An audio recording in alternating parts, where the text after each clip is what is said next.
খুবই প্রাসঙ্গিক এবং গভীর একটা ভাবনা আমি তুলে ধরছি।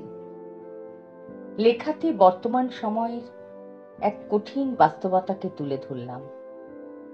চলুন আমরা আর আপনার মূল ভাবনাগুলোকে আরো বিস্তৃত ও জোরালোভাবে তুলে ধরি। আমরা কি মানুষ, নাকি সোশ্যাল মিডিয়া রেসের ঘোড়া? এক বিশাল ময়দান, সেখানে চলছে এক অদ্ভুত ঘোড়দৌড়। ঘোড়াগুলোর চোখ বাঁধা, তারা শুধু ছুটছে ছুটছে আর ছুটছে। গন্তব্য তাদের অজানা। কেন এই দৌড় তাও তারা জানে না। শুধু সামনে একটা অদৃশ্য ক্যারোট ঝুলছে, আর সেই ক্যারোটের টানে তারা প্রাণপণে ছুটে চলেছে। এই ক্যারোট হলো লাইক, শেয়ার, কমেন্ট আর নতুন ফলোয়ার পাওয়ার নেশা। এই ঘোড়াগুলো আসলে আমরা। সকাল থেকে রাত পর্যন্ত আমাদের জীবনটা যেন এক নিরন্তর দৌড়। ঘুম ভাঙার আগেই হাত চলে যায় মোবাইলে। যেন ঘুমন্ত অবস্থায়ও আমরা প্রতিযোগিতার প্রথম ধাপটা সেরে ফেলতে চাই। সোশ্যাল মিডিয়ার ফিডে আমরা ঢুকে যাই এক অদৃশ্য রেসে, যার কোনো শেষ নেই। একটা ছবি পোস্ট করে আমরা অপেক্ষা করি লাইকের জন্য। একটা ভিডিও আপলোড করে মনে মনে বলি, এবার হয়তো ভাইরাল হবে। একটা কমেন্ট লিখে অপেক্ষা করি কখন সেটা টপে উঠবে। আমরা অন্যের প্রোফাইলের ছবি দেখি, তাদের স্টোরি দেখি, আর নিজের জীবনটাকে তাদের জীবনের স্কেলে মেপে দেখি। তার থেকে আমার জীবন কতটা ভালো বা কতটা খারাপ।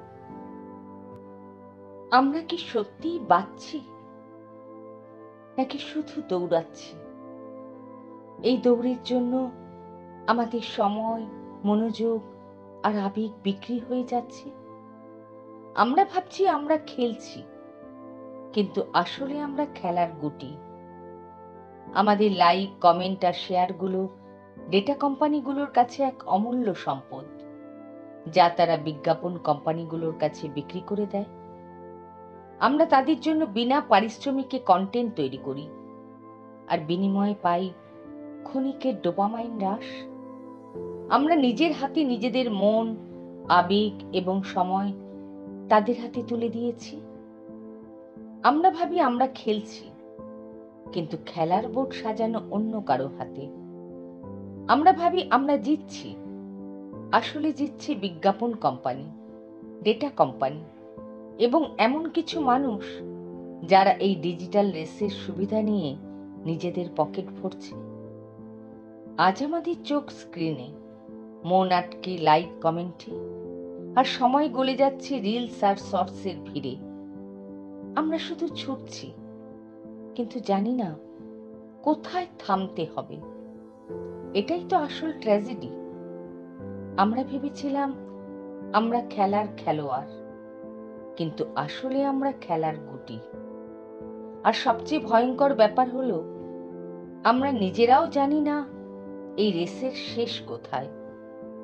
আজ সময় এসেছে এই দৌড় থেকে একটু থমকে দাঁড়ানোর, মোবাইলটা রেখে চোখটা স্ক্রিন থেকে সরিয়ে নিজের দিকে তাকানোর, প্রশ্নটা নিজেকে করার, আমি কি সত্যি নিজের জীবনটা নিজের মতো করে বাঁচছি, নাকি এই রেসের ঘোড়া হয়ে এক গন্তব্যহীন পথে ছুটে চলেছি?